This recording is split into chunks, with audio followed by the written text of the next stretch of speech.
Avengers Endgame will always be better than Avengers Doomsday. And the reason RDJ was casted as Victor Von Doom, इसका सबसे बड़ा reason ही यही था। Doomsday और Secret Wars ये ऐसी मूवीज हैं जो कि पूरे के पूरे डूम के कंधे पे नहीं है।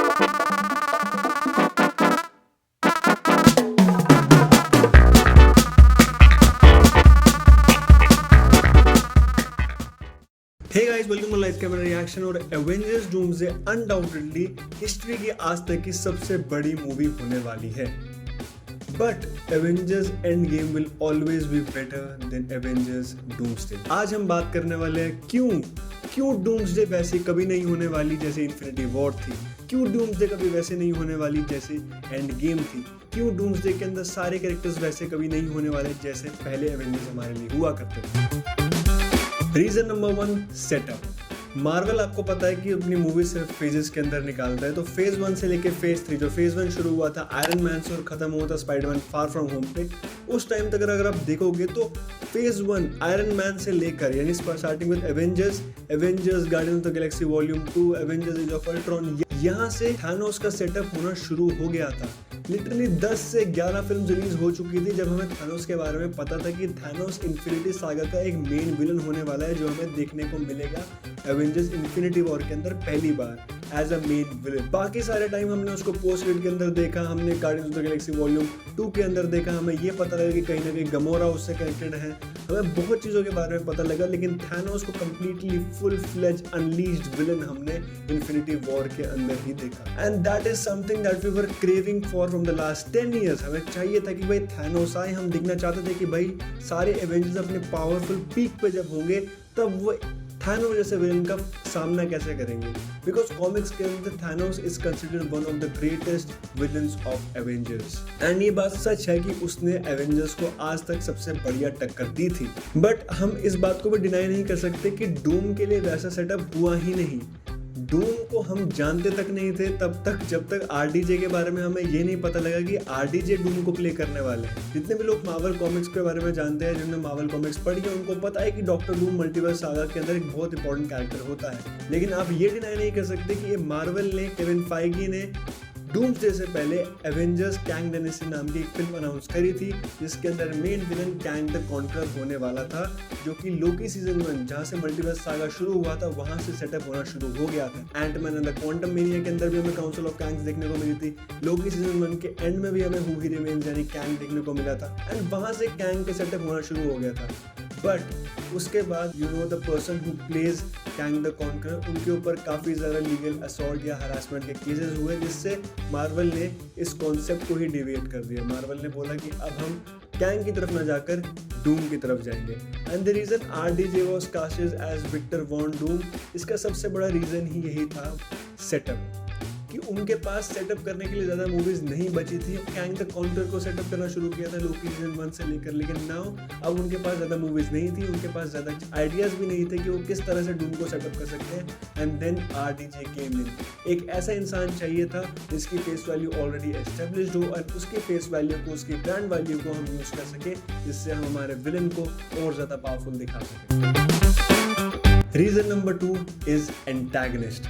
आप चाहे जो भी बोल लो, जैसा भी बोल लो, हमें ये बात पता है कि डूम्सडे और सीक्रेट वॉर्स ये ऐसी मूवीज हैं जो कि पूरे के पूरे डूम के कंधे पे नहीं है, ना ही ये एवेंजर्स के कंधे पे है। ये पूरी की पूरी फिल्म सिर्फ और सिर्फ आरडीजे के कंधे पे है। हम लोग इतना एक्साइटेड नहीं थे तब तक जब तक हमें ये नहीं पता लगा कि RDJ is going to play Victor Von Doom. हम सब बहुत एक्साइटेड थे कि 2020 के बाद अप्रॉक्सीमेटली 6 साल बाद हमें आरडीजे वापस एमसीयू के अंदर देखने वाले हैं। And that is the reason कि आज भी डूम्सडे की इतनी हाइप है। अगर आप इस चीज को ध्यान से सोचोगे तो आपको समझ में आएगा कि यार एक बिल्कुल ही मल्टीवर्स सागा बिल्कुल अलग तरीके से शुरू हुई थी, एंड देन एकदम से डूम आता है ना, एकदम से हमें पता लगता है कि RDJ is going to play Doctor Doom. और आज तक एमसीयू में सिर्फ आरडीजे की एक ही बार अपीयरेंस हुई है एज डॉक्टर डूम, वो हुई है फैंटास्टिक 4 के पोस्ट क्रेडिट के अंदर। तो डूम का बिल्कुल सेटअप ना के बराबर है। जितनी भी चीजें आप आगे पीछे पढ़ रहे हो वो सब कॉमिक की थ्योरीज है। कॉमिक में डूम ने ये कर दिया, कॉमिक में डूम ने वो कर दिया, कॉमिक में डूम ने ऐसा कर दिया, ऐसा वैसा कर दिया। बट एक्चुअली डॉक्टर डूम ने एमसीयू के अंदर अभी तक कुछ भी नहीं किया है। अगर आप ध्यान से देखोगे तो एमसीयू के अंदर डॉक्टर डूम जो है वो हमें पुरानी फैंटास्टिक फोर के अंदर देखने को मिला है, लेकिन उनका अभी की डूम्सडे से कुछ लेना देना नहीं है। पॉइंट ये है कि एवेंजर्स डूम्सडे और एवेंजर्स सीक्रेट वॉर्स जो अभी एवेंजर्स की आने वाली फिल्म है, ये कंप्लीटली आरडीजे डिपेंडेंट है, कैरेक्टर डिपेंडेंट नहीं है, आरडीजे डिपेंडेंट है। मल्टीवर्स सागा के ऊपर डिपेंडेंट नहीं है, आरडीजे डिपेंडेंट है। एवेंजर्स डिपेंडेंट नहीं है, आरडीजे डिपेंडेंट मूवी है।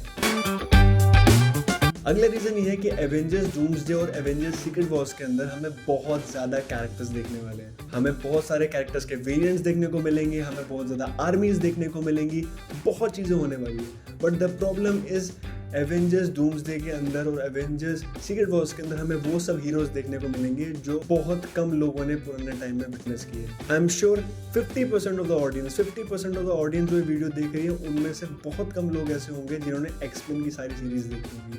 बहुत कम ऐसे लोग होंगे जिनको फैंटास्टिक फोर के बारे में पता होगा।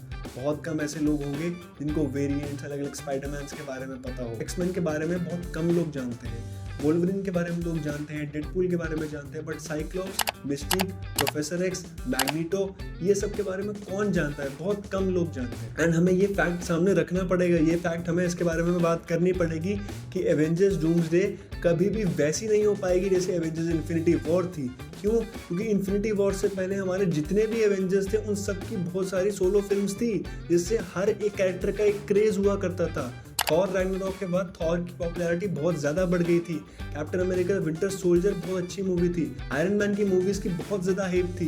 एंड हमें हर एक कैरेक्टर की ऑलमोस्ट हर एक कैरेक्टर की एक सोलो मूवी देखने को मिली थी एवेंजर्स इन्फिनिटी वॉर से पहले, जिससे हम एवेंजर्स एंड गेम को और एवेंजर्स इन्फिनिटी वॉर को बहुत अच्छे से समझ पाते थे।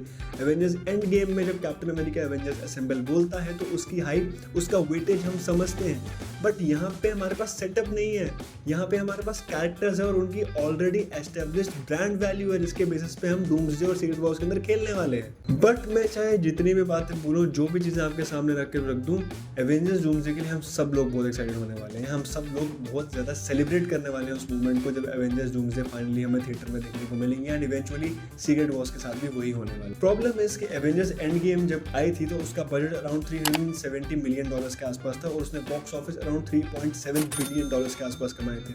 But on the other hand Avengers doomsday का बजट $400 मिलियन से ज़्यादा होने वाला है। तो एक्सपेक्टेड यही है कि डूम्सडे जो है वो एवेंजर्स एंड गेम जितना ही कलेक्शन करे, और अगर वो नहीं करती है ऑब्वियसली डूम्सडे सुपर हिट होने वाली है, डूम्सडे बहुत बड़ी फिल्म बनने वाली है। बट एक्सपेक्टेशंस की बात है कि मार्वल की एक्सपेक्टेशंस डूम्सडे को लेके काफ़ी ज़्यादा हैं। अभी रिसेंटली खबर आई थी कि शायद सीक्रेट वॉर्स 2 पार्ट में स्प्लिट हो सकती है अगर डूम्सडे अच्छा परफॉर्म नहीं करती है बॉक्स ऑफिस में, जो कि वो अच्छा करेगी। बट द पॉइंट इज कि डूम्सडे कभी भी वैसी नहीं हो पाएगी जैसे एंड गेम थी।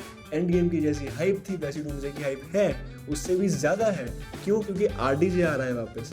बट उस कैरेक्टर के इमोशन, उस तरह के इमोशन, उस तरह की कैरेक्टर सेटअप, कैरेक्टर डेवलपमेंट, हर एक कैरेक्टर से कनेक्शन जो था हमारा, वो सब हमें इसमें देखने को नहीं मिलेगा। अपार्ट फ्रॉम जो पुराने कैरेक्टर्स हैं, बट न्यू एवेंजर्स, थंडरबोल्ट्स, नए नए जो एक्समैन हैं, इन सब के बारे में हमें इतना नहीं मालूम है। एटलीस्ट मेरी जनरेशन में बहुत कम लोग हैं जिन्होंने एक्समैन को डेडिकेटेडली फॉलो करा है।